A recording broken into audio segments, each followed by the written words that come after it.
President and CEO of AMP Motors. Is that correct, Steve? Correct. All right. Correct. And you're located near Cincinnati.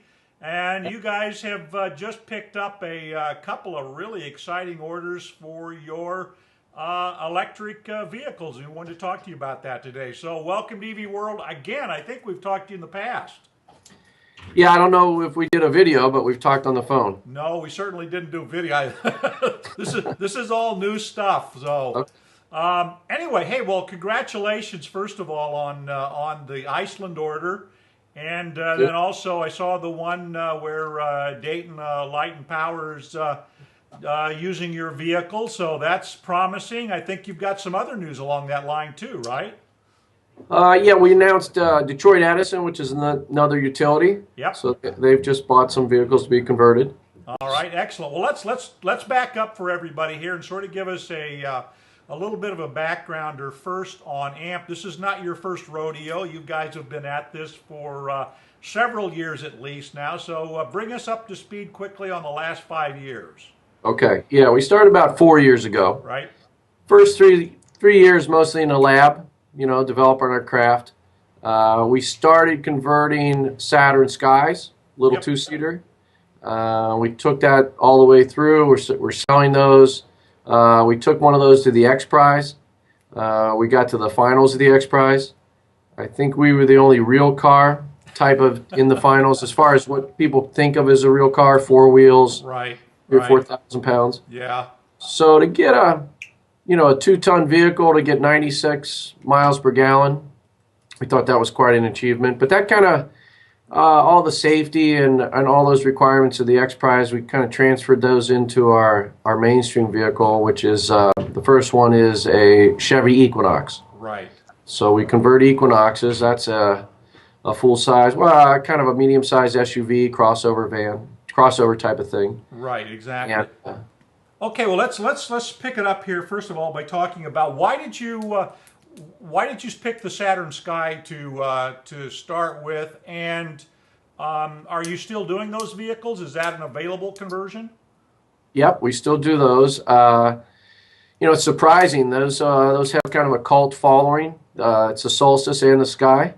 So there's an appetite out there. It's a great, we originally did it because kind of the first entree of cars, the Tesla was a little two-seater. They converted a Lotus. We thought that was a little small for America. Right. So we wanted more of a mainstream vehicle. So we found the Skies, and they were really well suited for our purposes. Now, how many of those do you know got built ultimately? The Sky and the Solstice. I think there's at least 100,000 of them floating out there. Okay, all right. So there's a fair market out there still for those vehicles, even though they aren't being built anymore since they closed down Saturn and both Pontiac. Right. But, you can pick up a nice one for 13 or 15K. Okay. And then you bring that in to convert it. We charge another 25K to convert it. So for under 40,000, you've got a little sports car electric, and we think it competes very well with cars that cost $120,000 for electric little two-seater. So what am I getting for that $45,000 then? I'm getting, of course, the car, or I should say the $25,000. Yeah.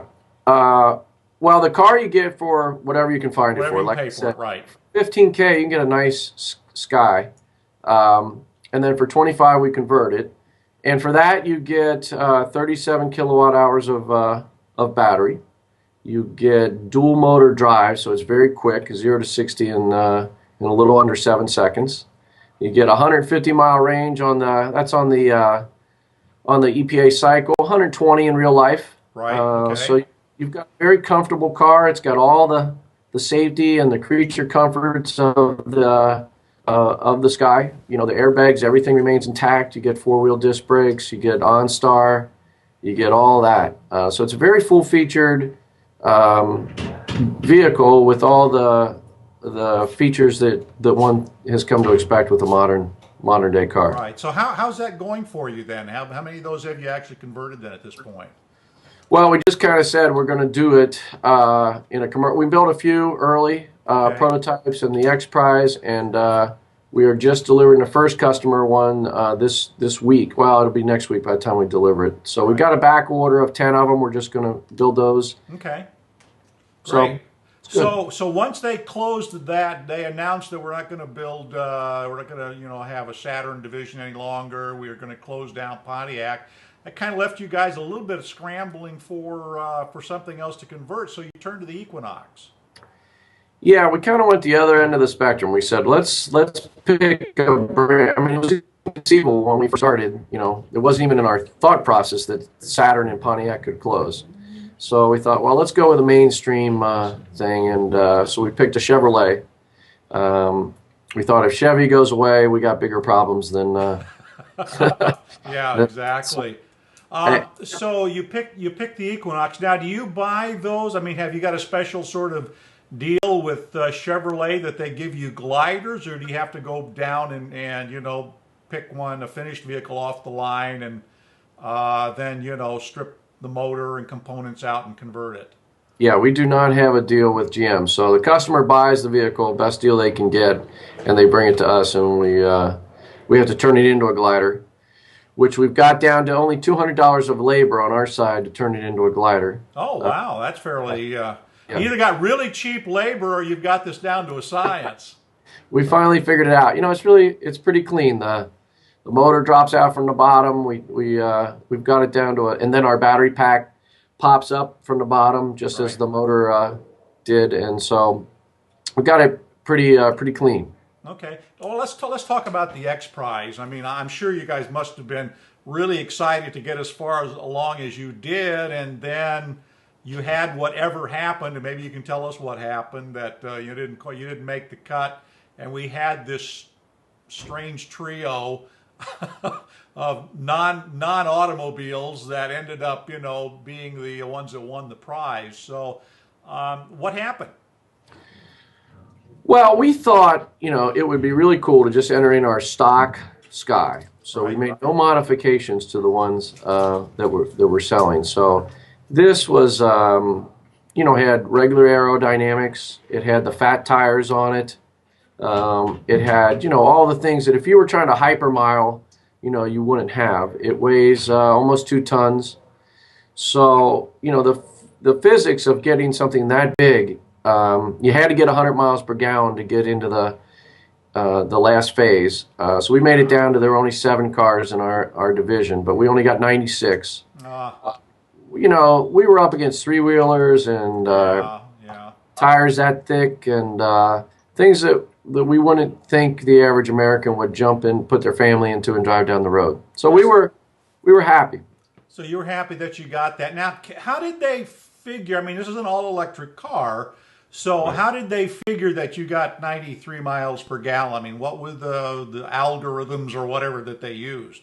Yeah, it's mg miles per gallon with a little e after it. Right. Equivalent. Right. So they figure out how much energy is in a gallon of gas, and they have their own kind of formula. I think that formula has been adopted now when the EPA is putting out stickers for the Leaf and the Volt. I think they're using the same algorithm. Yeah, well, the Leaf, you got 96, and the Leaf came in, I think, the Leaf got 97, and the Volt got 93, I think is what those numbers came out to be. So they're apparently using the same sort of general, I think, something like 33 kilowatts per gallon, something like that? Yeah, exactly. So, our Equinox, for example, has almost the same drivetrain, and we're in the high 90s with that as well. That's a much larger car than, let's say, a Leaf or even the Volt. And, its aerodynamics are good for an SUV, but it's still like pushing a brick down the road. Right. And even with all that against us, we're still in the high 90s. You can imagine how much has gone into the Volt's drivetrain, for example, right? So even with billions of dollars from the Leaf and the Volt, they're still at that same kind of threshold of high 90s. Right. We're there with a much larger vehicle.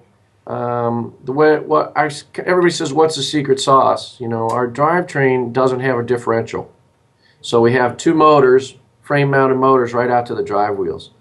And so we don't need a differential. We have a software differential. Okay. So when you're turning a corner and the inside wheel is going, you know, at a speed less than the outside wheel, that's generally handled through the mechanics of a differential. Right. Problem is differentials, you're going to lose about 10% of efficiency. So with a software differential, it was a challenge software-wise, but these vehicles now, our vehicles can drive something that big and still get those high mileage just because, you know, the differential came from 100 years ago. Right, and, exactly. It's still hanging on, but everybody uses one big electric motor and a differential. You know, the Leaf has that, the Volt has that. So we thought that's kind of a legacy premise, you know, Right. differential. So Right. we have a software